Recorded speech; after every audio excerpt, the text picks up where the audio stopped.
Right, good afternoon everybody. My name is Kenneth and I run a company called the VA Team, but I would like to talk to you today about working smarter rather than harder. Who here are business owners? Hands up. Yeah? Does this scenario sound really familiar? At some time or another you used to be able to do the day-to-day administration, run your business in a demanding 12-hour working day, but now you have no time for lunch, you're dealing with all the day-to-day operations, and the administration is taking a back seat, or 9 out of 10 times it's been ignored, right? And that is definitely why you come to this talk here today. It's about working smarter, not harder. So one of the things we use in part of our customers training is learning about the 80-20 rule. What is the 80-20 rule? It's if you were to do and receive 80% of the work that you put in, the benefits as a result of that, with only putting in 20% of the effort, then you're working smarter rather than harder, because that will give you a full 100% of your time being productively used, rather than you working in the business, you're working on your business, which today is vital for any business to keep functioning. Okay, how do you do this? You do this with a simple function of time management, all right? Making sure that you're not the only person in your business, because if you are, you're trying to say to yourself, well, I'm the only one in my business, I can save money, I'll do it myself, right? Then you could be doing things like, and saying things like, well, if I don't know how to do it, I'm going to teach myself how to do it. We've all been there. As business owners, we all have to do that, okay? The other thing is, we all believe that my ideas are the best, nobody else's ideas match with my idea, okay? And also, as it says there, the only word to recharge that you and I know about is our mobile phones. That's not thinking smarter, that's working harder in your business. So the best way to describe all of these, and believe it or not, it's actually a syndrome, and it's called superhero syndrome. Because why? You're trying to be the superhero in your business by doing everything, right? We all do it. I've done it. We all do it. We all learn by mistakes, and that's why you need to start working smarter rather than harder. How do you do working smarter? And it's quite simple, really, if you think about it. You should, as a business owner, should be working on your business, not in your business. And that's the crucial point in any business. But to do that, you need to have a life balance, right? So one of the most important things as a business owner is, 1, avoid your phone calls. How do you do that? Outsource. Simple. Our business does virtual reception services, so we answer the calls. You know that nagging Vodafone that keeps phoning and says, do you need broadband? Maybe you need some help with mobile phones? I have a perfect solution to that. You're in a serviced office? I don't need that, thank you. If you want to talk to the service office, they're the ones that you need to speak to. I've fobbed your call off already. You won't get that call ever again. That's thinking smarter. And that's why using a virtual reception service will help you with that. Dealing with your diary, another time-consuming task. Do you, as the owner of your business, really need to do that? I could think of 10 different ways that you could productively use your time and save you 10 hours of your time. What would you be able to do if you had 10 more hours a day of doing work? You'd probably be able to speak to more customers, deal with more of your customers' query, and as you are the specialist in your business, that means that what?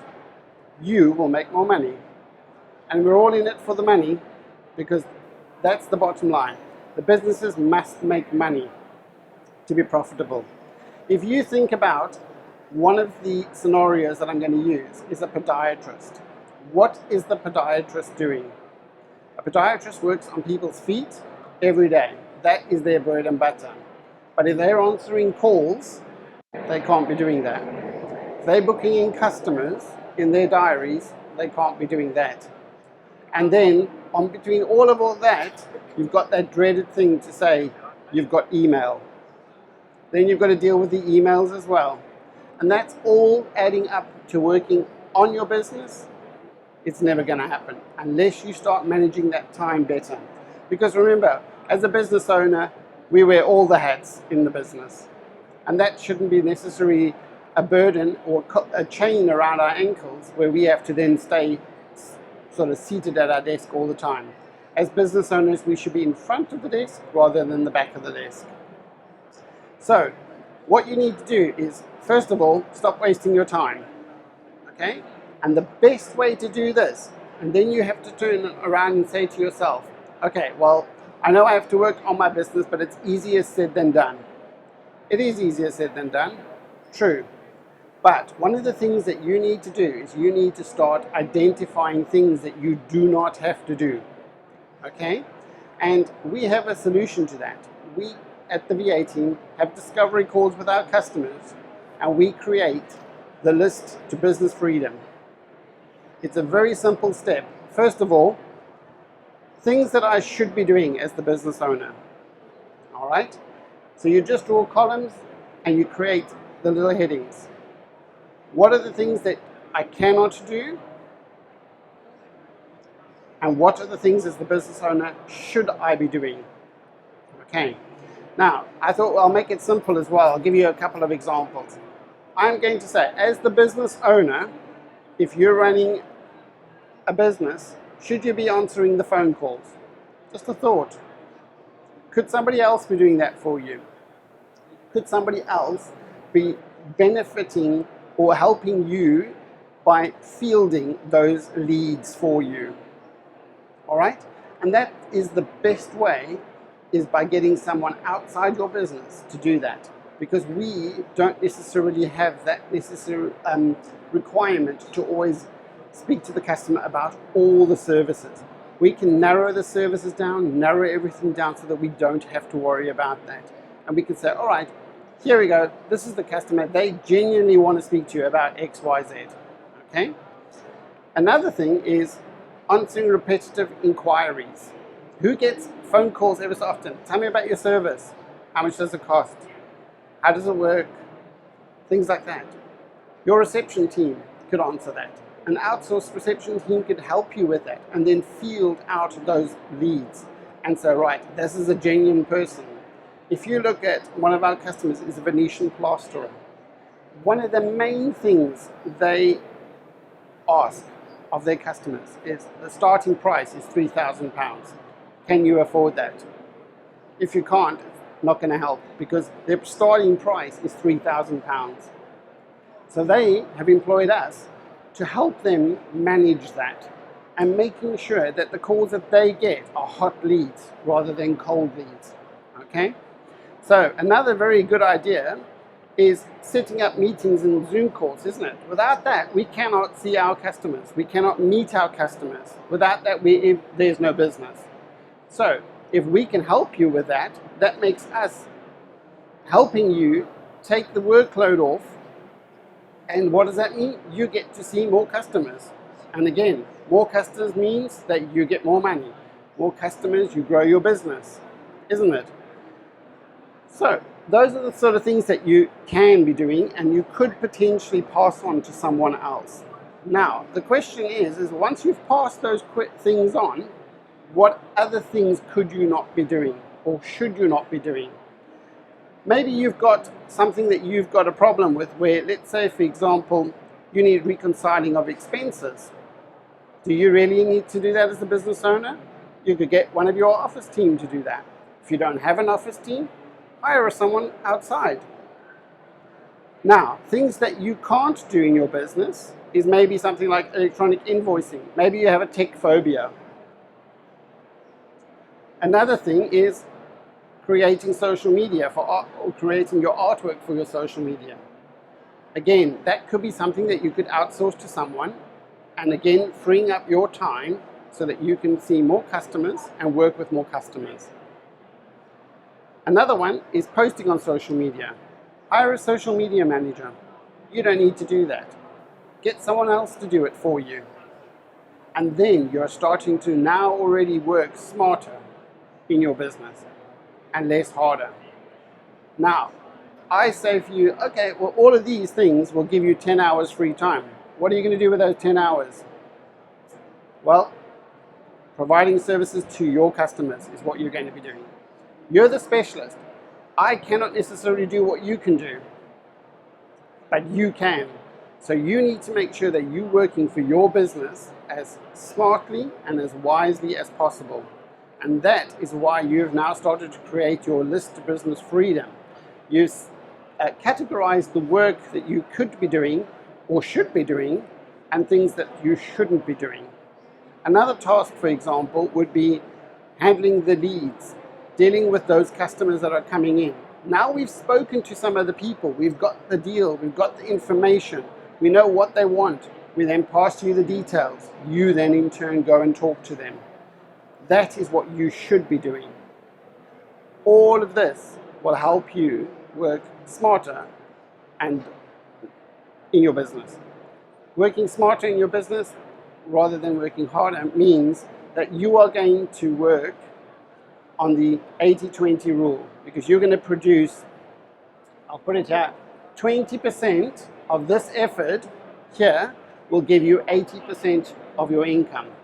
And that is definitely working smarter rather than harder. And one of the things that I very strongly believe is business is not about luck. There's no luck in business.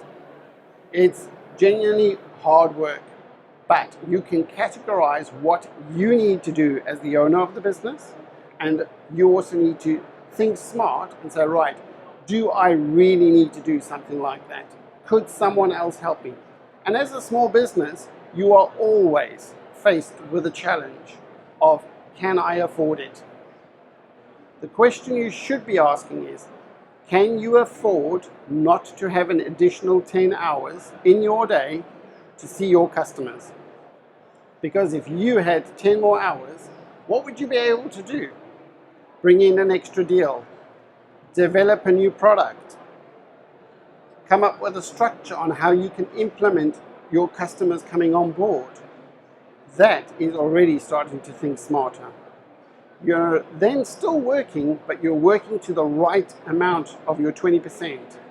And that 20% that you're then providing is making sure that you can bring in the extra revenue and then grow your business. Because that's what we all want in business. We want to grow our business. And that is the only way you're going to be doing it. You need to start taking yourself out of the equation. And by doing that, you have to start categorizing what you should be doing, things you can't be doing because you maybe just don't have the right skills, and things that you should be doing. We at the VA team, and we're at stand B916. If you want to come and talk to me, we have a little sign there. You can scan it and you can book a free discovery call. We're holding free discovery calls for people to come and have a chat with us via Zoom. We'll talk, we'll see how we can best help you. Because at our office, we do not provide a service to you. What we do is we take what you need in your business and we then tailor make our services so that you are working smarter, and we are taking on some of the responsibilities for you and making sure that working smarter doesn't necessarily mean that you have to work harder. It also means that you have more time working on the things that you should be working on. So one of the things that I'd like to leave you with is just remember that because you're the business owner does not mean that you have to wear all the hats. All it means is that you have to think smart, think about all the aspects. So for example, if you want to work harder and stay in your job for 9-hour days or 12-hour days or 15-hour days, feel free. But there is definitely not going to be a work-life balance. And that is what we all need to achieve, is a work-life balance. Because no matter who it is, when you're doing your business, you need to rest. Nobody here can tell me that they don't need to rest or spend time with their children, spend time with their partner. Maybe even just go out for a drink would be nice. But if you're constantly working and thinking, well, the company won't survive without me, you're not working smarter.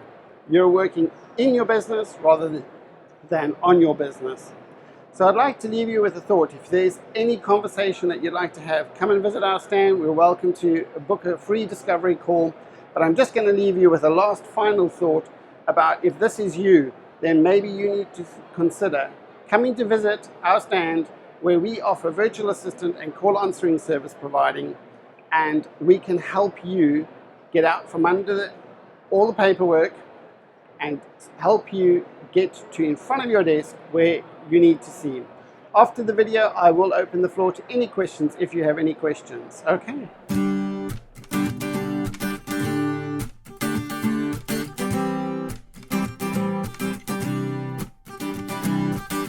You're feeling down and out, you need the space to breathe, and nothing seems to be going your way. Well, never fear, my friend, we're the perfect means to a perfect end. Today is gonna be your lucky day. We can help you to accomplish things you couldn't do before, 'cause you and I both know you're capable of so much more. 'Cause we're the VA team, and we're gonna help you reach your dream. Everything is gonna go your way.